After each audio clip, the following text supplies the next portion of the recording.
Тоқаевтың жасаған мәлімдемесі Ресейді дүрліктіріп жатыр. Ресейді ғана емес, әлем елдеріне бұл үлкен далада біз алып империя құрғанбыз.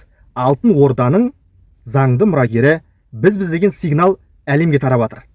Бұны ғалым айтса, не болмаса жазушы айтса, ақын айтса, әрине ол шығармашылық иесі, ғылым иесі деп қарауға болады. Бірақ бұны тұтастай елді басқарып отырған және мұнау соғыс өрті шарпып жатқан Ресей-Украина соғысы кезінде, Иран, Америка, Израиль соғысы кезінде, мына заманда президент Тоқаевтың өзі Алтын Орданы ресми түрде өз аузымен Қазақстан Алтын Орданың мұрагері екенін жариялады. Бұл жалпақ әлемге қазақ елі, оның ата бабалары мынадай ұлан-ғайыр атырапта империя құрғанын көрсетті.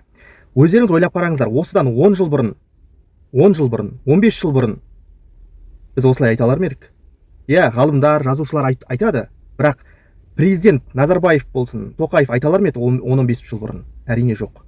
Өйткені ол кезде біз енді ғана аяққа тұрып келе жатқан мемлекет едік.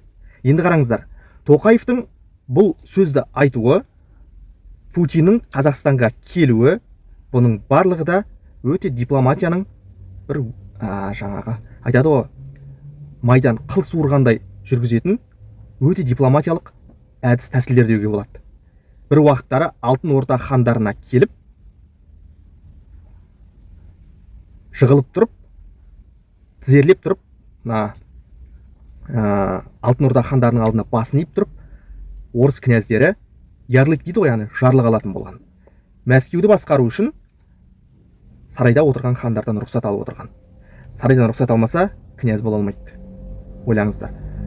Ал Тоқаевтың мұндай дипломатиялық әдіске жүгінуі және басқаларға емес, ғалымдарға, ақындарға, жазушыларға емес, президент бола отырып өзінің осындай қадам жасауы, Алтын Орданы ресми түрде қазақ мемлекеттілігінің сонау түп тамыры етіп әлемге жаюы, бұл Ресейде енді қатты талқыланып жатыр деуге болады. Әлемде талқыланып жатыр. Себебі Тоқаев бұл жиынға ЮНЕСКО-ның басшылықтарын шақырды. ЮНЕСКО адамдары, әлемдік деңгейдегі ғалымдар, оқымыстылар қатысты.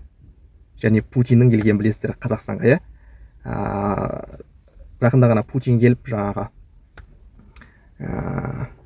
іс сапармен келді ғой енді Путин.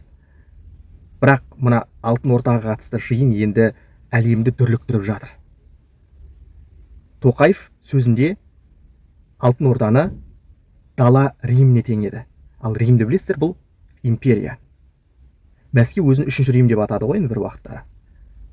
Сонда бұл арқылы нені көрсеткісі келді?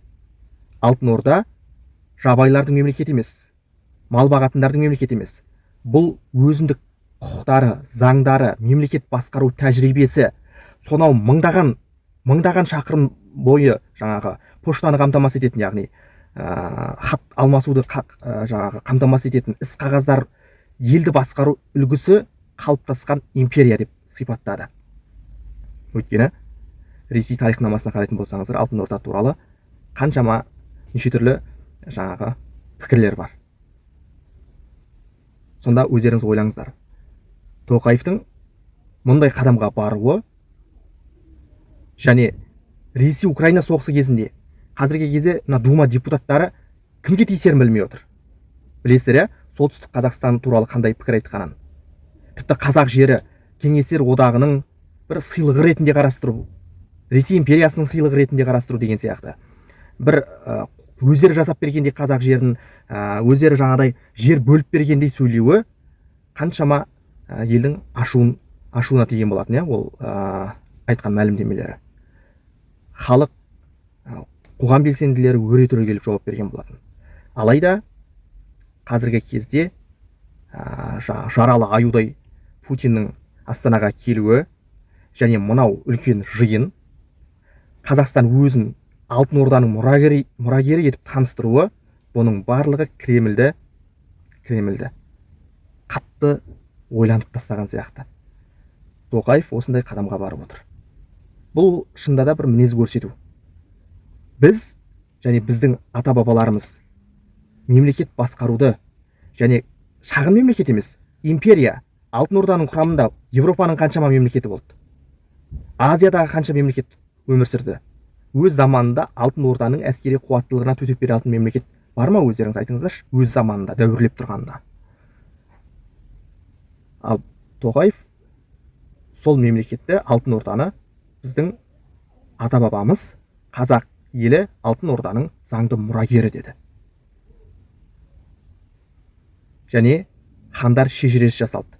Естіп жатқан шығарсыздар, иә? Және бұны әлемдік ғалымдар мойындады. Генеалогия дейді ғой, сонау түп тамырына хандардың тізбегі. Және бұл не үшін генеалогия? Себебі біз қазақтар сондай хандардың тікелей мұрагеріміз, ұрпағымыз. Жошы ұлысынан шыққан сұлтандар, хандар қаншама мемлекетті басқарғанын тарихи тұрғыдан, жай ғана сөз емес, тарихи тұрғыдан дәлелдеп беретін құжат. Сол генеалогияны, картаны, хандар шежіресін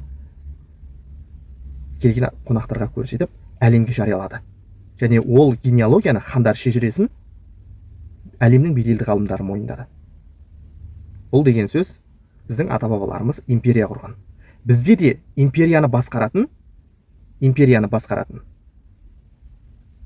атақты билеушілеріміз болған. Бұл қазіргі мына Ресей тарапынан, Дума депутаттарының тарапынан, Ресейдің қоғам белсенділері тарапынан неше түрлі Қазақстан туралы айтып жатқан мәлімдемелерге президенттің берген жауабы болуы да мүмкін.